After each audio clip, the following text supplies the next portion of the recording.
বেরোলাম আজকে 30শে ডিসেম্বর। তো ভাবলাম যে কোথাও একটু ঘুরে আসি। তো আজ দেবজিতের একটু ছুটি আছে, সৃজনেরও আজকে মোটামুটি পড়া সেরকম নেই। তো আজকে ওই জন্য একটু ভাবছি নিউ টাউনে ডেকাথলনের দিকে একটু যাচ্ছি। তো এই বেরোলাম এখন। চলো যাই, গিয়ে তোমাদের সঙ্গে সমস্ত কিছুটাই শেয়ার করবো। ডেকাথলনে কি কি জিনিস পাওয়া যায় আশা করি তোমরা সকলেই জানো, তবুও কি কি পাওয়া যায়, কেমন কিরকম রেঞ্জের, সমস্ত কিছুই এখানে তোমাদের সঙ্গে শেয়ার করবো, আমরাও দেখবো। তো চলো। যাদের মনে সবসময় পাহাড়, তাদের জন্য শহরের মাঝেই একটা ট্রেকিং প্যারাডাইস এই ডেকাথলন। আমাদের বাড়ি থেকে নিউ টাউনের ডেকাথলন আসতে মাত্র 25 মিনিট সময় লাগে। তাই বিকেল 4:30 নাগাদ আমরা ঢুকে পড়লাম নিউ টাউনের ডেকাথলনে। যারা ভ্রমণপ্রেমী, ট্রেকিং ভালোবাসেন আর যাদের রক্তে স্পোর্টসম্যান স্পিরিট রয়েছে, তাদের কাছে এই ডেকাথলন সত্যি একটা যেন স্বর্গ।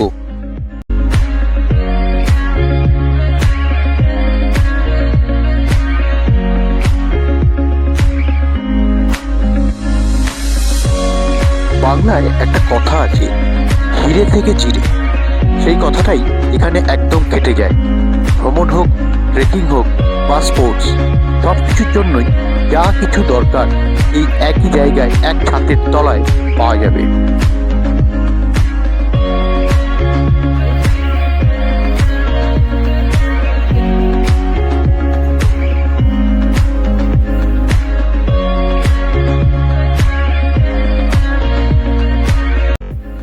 ঠিক আছে, এই কালারটা খুব ভালো লাগছে সত্যি।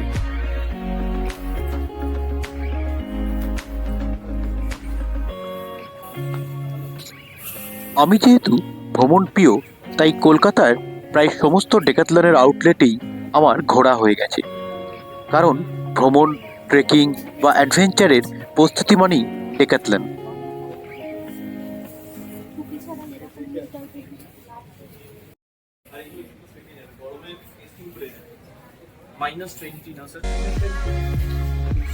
কলকাতার সবচেয়ে বড় ডেকাথলন আউটলেট হলো এই নিউ টাউন। তবে আমার মতে নিউ টাউন আর সল্টলেক আউটলেটের মধ্যে একটা স্পষ্ট পার্থক্য আছে। যারা নিয়মিত ট্রেকিং বা হাইকিং করেন, তাদের জন্য সল্টলেক আউটলেটে গেলে বেশি ভালো অপশন পাওয়া যায়। আর যারা অন্য ধরনের স্পোর্টস করেন বা ভ্রমণের জন্য স্টাইলিশ জ্যাকেট খুঁজছেন, তাদের জন্য নিউ টাউন আউটলেট বেশি উপযোগী। কারণ এখানে কালার ভ্যারাইটি অনেক বেশি। নিউ টাউনের এই ডেকাথলনটা সিটি সেন্টার 2 থেকে মাত্র 2 মিনিটের রাস্তা। সবচেয়ে ভালো দিক হলো এখানে নিজস্ব পার্কিং লট আছে, তাই গাড়ি নিয়ে আসলেও কোনো ঝামেলার নেই।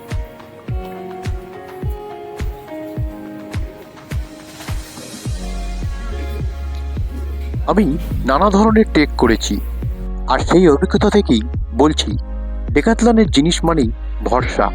পাহাড় হোক বা ট্রেল, ঠিক গিয়ার থাকলে আত্মবিশ্বাসটা কিন্তু আলাদা লেভেলের হয়।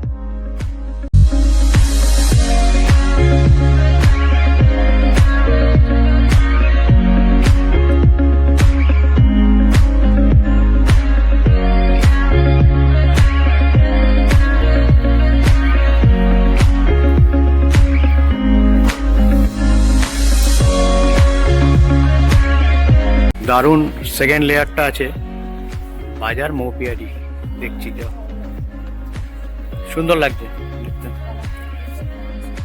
তাহলে এটাই নাও। এস কালারটাও ভালো, নোংরা হবে না। প্রচুর কেনাকাটা হলো।